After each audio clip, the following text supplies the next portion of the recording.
سيدنا ونبينا وبارك وسلم صلاة والسلام على أشرف الخلق يا رسول الله يا حبيب الله صلی اللہ تعالی علیہ وسلم۔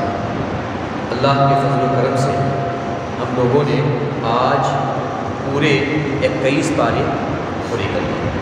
رب تبارک و تعالیٰ سب کو اپنی بارگاہ میں قبول فرمائے اور ہم کو اس کا بہتر جزا اور بہتر صلہ عطا فرمائے۔ آج کے تلاوت کی ابتدا ہوئی ہے 21ویں پاری کی بالکل ابتدائی آیتوں سے، اور وہ آیت جو آپ بارہا سنتے ہیں، ان الصلاۃ تنہی عن الفحشاء والمنکر، نماز تمام بے حیائی اور برائی والی باتوں سے روکے۔ اس سے آج کے تلاوت کی ابتدا ہو۔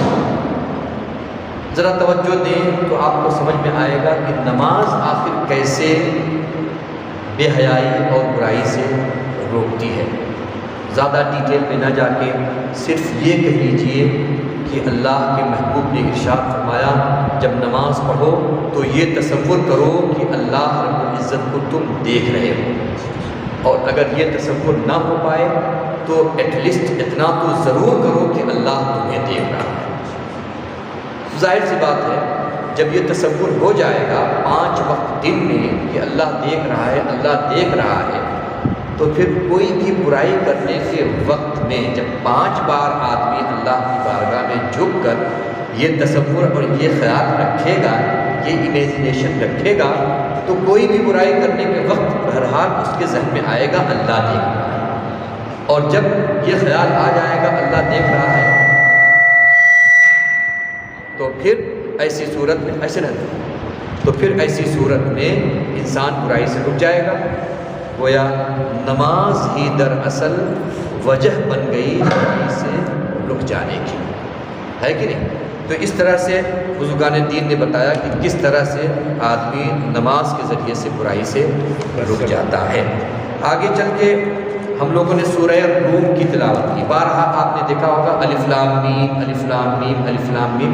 پھر ایک بار عرض کر دوں کہ بعض آیتیں بہت بار ریپیٹ ہوئی ہیں، تو یہ نہ سمجھا جائے کیا حافظ صاحب بار بار الف لام میم پڑھ رہے ہیں، کہیں ایسا تو نہیں بھول گئے؟ نہیں، آپ کبھی کبھی قرآن اس اعتبار سے بھی پڑھا کریں کہ آج تراویح میں کیا پڑھا جانا ہے، تو آپ کو ذرا آئیڈیا ہوگا کہ وہ ماشاءاللہ یہ آیتیں ہیں، تب آپ کو احساس ہوگا کہ حافظ صاحب نے کیا پڑھا۔ اور آپ یہ یاد رکھیں یہ قرآن پڑھنا آسان نہیں ہے، ویسے تو آدمی پڑھ لے لیکن مصلی پہ پڑھنا آسان نہیں ہے۔ It's very very very hard task in the world. حاجی صاحب سب سے بڑا ٹاسک ہے دنیا کا، قرآن آدمی مصلی پہ پڑھ لیتا ہے، یہ سب صرف اور صرف اللہ کا فضل ہے، ورنہ کسی کی ہمت نہیں قرآن پڑھ سکتا۔ میں نے دیکھا ہے جو پورا قرآن پڑھتے گئے ذرا سا یہاں آیا کہ میں پڑھنے والا قل هو اللہ میں بھول گئے۔ یہ میں والی چیز نہیں ہے، یہ تو اللہ کے فضل والی چیز ہے۔ کوئی کتنا بڑا حافظ ہو جائے اگر اللہ کا فضل نہ تلاش کرے تو میں نے دیکھا ہے منہ کی گرتے ہوئے کھائے ہیں اسے۔ تو بہرحال یہ قرآن اچھا الف لام میم غلبت الروم، اس میں ایک واقعے کی طرف اشارہ کیا گیا، میں جلدی اس کو بیان کرتی ہوں۔ اللہ کے رسول صلی اللہ علیہ وسلم پر جب یہ آیت کریمہ نازل ہوئی تو اس میں 2 بڑی کنٹریز، ایک روم اور دوسرا پرشین، رومن اور پرشین دونوں کنٹریز آپس میں بہت لڑے ہوئے تھے، اور دونوں آپس میں یہ کہلاتے تھے کہ ہم سپر پاور ہیں اور ہم بڑے ہیں۔ بہرحال روم تھوڑا کم تھا مال کے اعتبار سے، اسلحے کے اعتبار سے، اور فارس بہرحال غالب مضبوط تھا۔ تو ایک وقت وہ آیا کہ روم اور فارس میں جنگ ہو گئی۔ جب روم اور فارس دونوں میں جنگ ہوئی تو روم کو شکست ہو گئی، روم واز ڈیفیٹڈ، روم کو شکست ہو گئی اور فارس غالب آ گیا، جیت گیا، رائٹ۔ اب اس کے بعد کیا ہوا؟ قرآن نازل ہوا، یہ آیت کریمہ جب روم ہار گیا تب قرآن نازل ہوا، اور قرآن نے کہا غلبت الروم فی ادنی الارض وهم من بعد غلبهم سیغلبون، Rome was defeated today.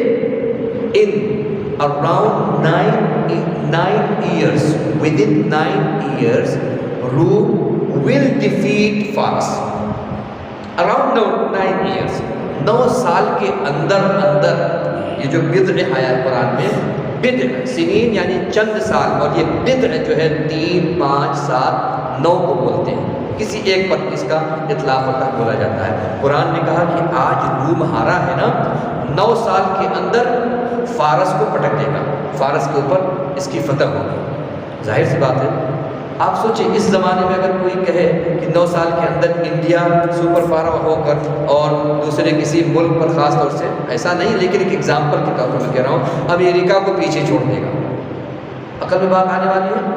نہیں، لیکن قرآن نے کہا ایسا ہوگا، 9 سال کے اندر روم غالب آئے گا اور فارس ہار جائے گا۔ اور قدرت کا کرشمہ دیکھیں، 7-8 سال ہوئے تھے کہ روم نے اپنی پوری طاقت جمع کی اور فارس کے اوپر حملہ کیا، اللہ کے فرمان کے مطابق روم غالب آ گیا اور فارس ہار گیا۔ یہ وہ خبر ہے جو ابھی ہوئی نہیں تھی اور قرآن نے اس کی خبر پہلے دی ہے۔ قرآن غیب کی خبریں بتا رہا ہے، سبحان اللہ۔ ہم اگر قرآن پڑھیں تو یقینی طور پر غیب کی بہت ساری خبریں ہم کو حاصل ہوگی، بس ہم قرآن سے اٹیچ ہو جائیں۔ اللہ ہم سب کو عقل سلیم عطا فرمائے۔ آگے چل کے رب تبارک و تعالیٰ نے پھر انسان کے اندر بہت ساری جو نعمتیں رکھی ہیں اس کا تذکرہ فرمایا اور ارشاد فرمایا، اے انسان تم دیکھتے نہیں ہو، یہ بھی میری نشانی ہے کہ تمہاری الگ الگ زبانیں ہیں، دنیا میں ہزاروں قسم کی زبانیں ہیں، تم سب زبان بولتے ہو، یہ میری کرم اور نوازش ہے کہ تم کو میں نے سکھلا دیا۔ کوئی عرب میں پیدا ہو رہا ہے، عربی بول رہا ہے، کوئی اور کہیں پیدا ہو رہا ہے، وہ زبان بول رہا ہے۔ ہندوستان کی اگر بات کریں تو ہندوستان میں خود ہی سینکڑوں زبانیں، آپ اور ہم خود بھی زبان کے اعتبار سے مختلف ہیں۔ آپ زیادہ تر اپنی زبان بولتے ہیں جب آپس میں ہوتے ہیں، اور ہم اردو بولتے ہیں یا اردو اور ہندی مکس بولتے ہیں۔ آپ سوچیں، یہ اللہ کا انعام ہے، اور جب اللہ فضل فرماتا ہے تو سب کے سب عربی زبان بولنے لگتے ہیں۔ وہ کب ہوتا ہے؟ اس دنیا سے جانے کے بعد۔ سب زبان جو بھی ہے، لیکن جیسے یہاں سے گئے، سوال جو ہوگا وہ جو پوچھا جائے گا، کہا جائے گا من ربکا، تمہارا رب کون ہے؟ من ربکا۔ اب کوئی سوچے کہ ارے مجھے تو عربی نہیں آتی، ہم جواب کیسے دیں گے؟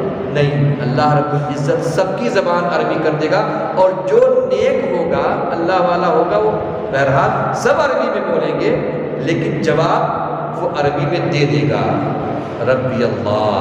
اور جو برا ہوگا اس قبیلے والا ہوگا جو اللہ پر، رسول پر ایمان نہیں رکھتا، وہ کیا کہے گا؟ ہا لا ادری، ہائے آئی ڈونٹ نو، مجھے پتہ نہیں یہ کیا ہے، اللہ کون ہے مجھے پتہ نہیں۔ بہرحال سب کی زبان عربی ہو جائے گی، اہل جنت کی زبان عربی ہوگی، اہل قبر کی زبان عربی ہوگی۔ کیا یہ اللہ کی بہت بڑی نشانی نہیں ہے؟ پھر اللہ نے فرمایا، دیکھ لو تمہارا سونا، تمہارا جگنا بھی میری نشانی ہے۔ اگر تم صرف سوتے رہو تب بھی تم پریشان ہو جاؤ گے، صرف جگتے رہو تب بھی تم پریشان ہو جاؤ گے۔ تمہارا سونا، تمہارا جگنا، یہ میری بڑی نشانی ہے، اگر تم اس میں غور کرو تو۔ اللہ کی کتنی نشانیاں ہیں، اللہ نے بہت ساری نشانی بیان فرمائی، کہا کہ تمہارے درمیان میں نے رشتے بنائے، ایک کو مرد بنایا، دوسرے کو عورت بنایا، دونوں ایک دوسرے کے سکون کا ذریعہ بنے۔ کیا یہ میری نشانی نہیں ہے کہ وہ لڑکی اور وہ مرد جو آپس میں کبھی نہیں ملے، نکاح ہوا اور اللہ نے ایسی محبت ڈال دی کہ پھر ایک دوسرے کے لیے جان دینے کے لیے تیار ہو جاتے ہیں؟ کیا یہ اللہ کی نشانی نہیں ہے؟ ارشاد فرمایا یقیناً اس میں اللہ کی بڑی نشانی ہے اگر کوئی غور کرے تو۔ آگے چل کے ہم لوگوں نے سورہ لقمان کی تلاوت کی۔ سورہ لقمان میں بڑی نصیحت کی چیزیں ہیں، انشاءاللہ سورہ لقمان کا ہم لوگ ایک سرسری جائزہ صبح میں بھی لیں گے، لیکن جو چیز ہمیں بتانے کی ہے وہ سورہ لقمان کی سب سے آخر کی جو آیت ہے وہ آپ کے سامنے پیش کر دیں، جو محل نزاع میں ہے، سنیوں کے درمیان اور غیروں کے درمیان بڑے اختلاف کا شکار ہے یہ آیت۔ وہ دوسرے لوگ سمجھتے ہیں کہ صرف اور صرف اللہ ہی کے لیے یہ آیت ہے، جبکہ ہم کہتے ہیں کہ اللہ کی عطا سے اللہ کے محبوب کے لیے بھی یہ شان ہے۔ قیامت کا علم کون؟ بارش کب ہوگی اور ماں کے پیٹ میں کیا ہے اس کا علم، اور کب کون کیا کتنا کمائے گا اس کا علم، اور کون کہاں مرے گا اس کا علم۔ ظاہر سی بات ہے دیکھنے میں تو ایسا لگ رہا ہے یہ سب اللہ تعالیٰ ہی کے ساتھ خاص ہے، بالکل اللہ کے علاوہ کسی کے پاس نہ تو غیب کا علم ہے، نہ تو بارش کب ہوگی اس کا علم ہے، نہ تو ماں کے پیٹ میں کیا ہے اس کا علم ہے، اور نہ ہی کون کیا کل کمائے گا یا کل کیا کرے گا اس کا علم ہے، اور نہ ہی یہ اس علم ہے کہ کون کہاں مرے گا۔ ظاہر میں تو ایسا لگتا ہے یہ صرف اور صرف اللہ کے ساتھ خاص ہے، لیکن اگر آپ قرآن مقدس کی دوسری آیتوں کو دیکھیں تو آپ پائیں گے کہ رب تبارک و تعالیٰ نے ان آیات کے اندر اپنے محبوب کی جو شان بیان فرمائی ہے وہ ایک ایمان والے کے ایمان کو تازہ کر دیتی ہے۔ آئیے تھوڑا سا جائزہ لیتے ہیں۔ ان اللہ عنده علم الساعۃ، اللہ کے پاس ہی قیامت کا علم ہے، ٹھیک ہے مانتے ہیں اللہ کے پاس قیامت کا علم ہے۔ وَيُنَزِّلُ الْغَيْثَ، اور اللہ کے پاس ہی یہ علم ہے کہ وہ بارش کب برسائے گا، ٹھیک ہے یہ بھی ہم مانتے ہیں اللہ کے پاس علم ہے۔ وَيَعْلَمُ مَا فِي الْأَرْحَامِ، اور ماں کے پیٹ میں بچہ ہے یا بچی ہے اس کا علم ہم مانتے ہیں اللہ ہی کو ہے، خاص ہے۔ اور پھر وَمَا تَدْرِي نَفْسٌ مَاذَا تَكْسِبُ غَدًا، کل انسان کیا پائے گا، کیا کھائے گا، کیا لے گا، اس کے پاس اس کے ساتھ کیا کل ہوگا اللہ جانتا ہے، nobody knows better۔ اور پھر کل انسان یا کب انسان مرے گا اس کا علم بھی اللہ ہی کے ساتھ خاص ہے۔ صحیح ہے اللہ کے پاس یہ اس کا علم ہے، حقیقتاً ہم بھی مانتے ہیں وہ بھی مانتے ہیں، لیکن ہم یہ بھی مانتے ہیں کہ اللہ کی عطا سے، اللہ کے دینے سے، اللہ کے محبوبوں کو، اللہ کے نیک بندوں کو، اور خاص طور سے ہمارے اور آپ کے آقا کو یہ سارے علوم عطا فرمائے گئے ہیں۔ اب ذرا جلدی جلدی جائزہ لے لیں۔ ارشاد فرمایا گیا قیامت کا علم اللہ کے پاس ہے۔ اللہ کے رسول سے پوچھا گیا یا رسول اللہ صلی اللہ تعالیٰ علیہ وسلم قیامت کب آئے گی؟ تو آپ نے اشارہ فرمایا، آپ نے وہ حدیث سنی ہوگی 10ویں محرم کی تاریخ ہوگی، قیامت میں یہ ہوگا، جمعے کا دن ہوگا، وغیرہ وغیرہ وغیرہ۔ آپ بتائیں قیامت کب آئے گی؟ قیامت کا علم میرے آقا نے یہ ڈائریکٹ نہیں بتایا کہ اتنے وقت میں آئے گی، اتنے بالکل ایگزیکٹ نہیں بتایا۔ وجہ کیا ہے؟ وجہ یہ ہے کہ قرآن کہتا ہے کہ قیامت اچانک سے آئے گی، قیامت اچانک سے آئے گی۔ اگر پورا ڈیٹیل بتا دیا جائے کہ بالکل اتنے بجے اتنے سیکنڈ پہ آئے گی تو یہ اچانک ہوگا؟ بتائیں اچانک ہوگا؟ ایسا اچانک نہیں ہوگا۔ اور قرآن کہتا ہے کہ قیامت اچانک سے آئے گی۔ میرے نبی سے جب بھی یہ سوال کیا گیا آقا یہ قیامت کب آئے گی، تو آقا صلی اللہ علیہ وسلم نے جواب کو دوسری طرف موڑ دیا۔ کبھی یہ کہا کہ قیامت کے لیے تیاری کیا کی ہو۔ اب آپ بتائیں میرے آقا نے خود فرمایا نہیں قیامت کے دن کوئی ایسا بندہ ہوگا جس کا نامہ عمل تولا جا رہا ہوگا، عمل کم پڑ جائے گا، میں جاؤں گا اس کی مدد کروں گا اور پھر میری مدد کی بنیاد پر وہ جنت میں جائے گا۔ میرے آقا نے فرمایا نہیں قیامت میں کیا کیا ہو رہا ہے سب میرے آقا بتا رہے ہیں، تو پھر قیامت کا علم میرے آقا کو نہیں ہے؟ یقینی طور پر ہے۔ ہاں ابھی میں آپ کو بتاتا ہوں کہ نبی کا علم اور اللہ کے علم میں فرق کیا ہے۔ وَيُنَزِّلُ الْغَيْثَ، بارش کب نازل ہوگی یہ بھی اللہ کو علم ہے، اور اللہ کی عطا سے نبی کو بھی علم ہے۔ کیسے؟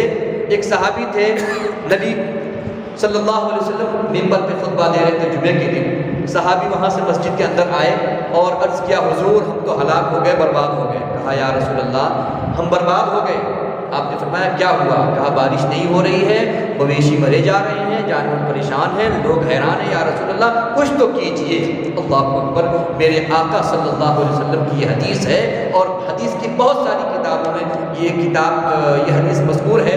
میرے آقا نے اپنی نبوت والی انگلی آسمان کی طرف اٹھائی، آسمان کی طرف اٹھائی۔ ابھی میرے آقا ممبر پر ہی تھے، ممبر پر ہی تھے جب وہ صحابی آیا تھا تو کڑکتی ہوئی دھوپ تھی، ابھی میرے آقا ممبر ہی پہ تھے، آسمان کی طرف اشارہ کیا۔ صحابی کہتے ہیں نبی ممبر سے اترے نہیں، بارش نازل ہونے لگی۔ میرے آقا کو کتنا پاور ہے، اللہ نے کتنا اختیار دیا ہے، بارش کب برسانا ہے بس اشارہ کر دیں تو بارش آ جائے گی۔ اور یہاں آدمی کہہ رہا ہے کہ نبی کو یہ علم نہیں بارش کب ہوگی۔ آگے بڑھیں۔